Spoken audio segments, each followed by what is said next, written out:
अरावली पर्वतमाला के संरक्षण को लेकर प्रदेश भर में विरोध के स्वर तेज हो गए हैं। अरावली बचाओ अभियान के तहत बुधवार को नाथ द्वारा बार एसोसिएशन द्वारा उपखंड अधिकारी को राष्ट्रपति के नाम ज्ञापन सौंपकर विरोध दर्ज करवाया गया। बार अध्यक्ष सूर्य प्रताप सिंह ने बताया कि अरावली पर्वत श्रृंखला को लेकर सरकार द्वारा जो निर्णय लिया गया वो कि काबिले एतराज और निंदनीय है।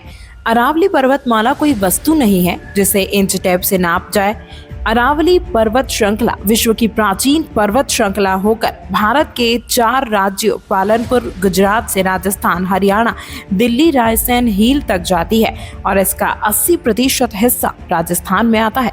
अरावली जनजीवन, जीव जंतु के जीवन का आधार है और चंबल, बनास जैसी लाइफलाइन नदियों का भी स्रोत है और यदि अरावली को सुरक्षित नहीं रखा जाता है तो न केवल राजस्थान बल्कि संपूर्ण भारत पर इसका दुष्प्रभाव प्रत्यक्ष व अप्रत्यक्ष रूप से पड़ेगा।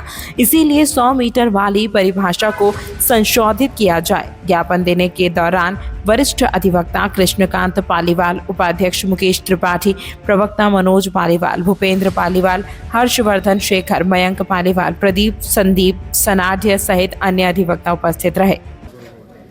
जैसा कि सर्वविदित है, हाल ही के कुछ दिनों में सुप्रीम कोर्ट द्वारा जो निर्णय लिया गया है उसमें अरावली की पहाड़ियों से इंच टेप से नापने की कोशिश की गई। अरावली की पहाड़ियाँ कोई या अरावली पर्वत श्रृंखला कोई इंच टेप से नापने की चीज़ नहीं, ये जीता जागता जीवन है और मेवाड़ की आधारशिला है ये। और इसमें सबसे महत्वपूर्ण हमने बार एसोसिएशन नाथद्वारा के तत्वाधान में हमने ज्ञापन महामहिम राष्ट्रपति महोदय को सौंपा है उपखंड अधिकारी के माध्यम से और इसकी हम फॉलोअप लेके ये भी पुष्टि करेंगे कि ज्ञापन वास्तव में वहाँ पहुँचता है कि नहीं पहुँचता है। और इसमें मैं एक चीज़ और कहना चाहूँगा कि अरावली की जो पर्वत श्रृंखला है उसका विस्तार अरब सागर की तलेटी से लेके पालनपुर, गुजरात होता हुआ, राजस्थान होता हुआ दिल्ली तक है। और सबसे बड़ी बात यह है जो महामहिम राष्ट्रपति है उनका आवास स्थान है रायसेना हिल राष्ट्रपति भवन, वो भी अरावली की पहाड़ी पे बनाया हुआ है।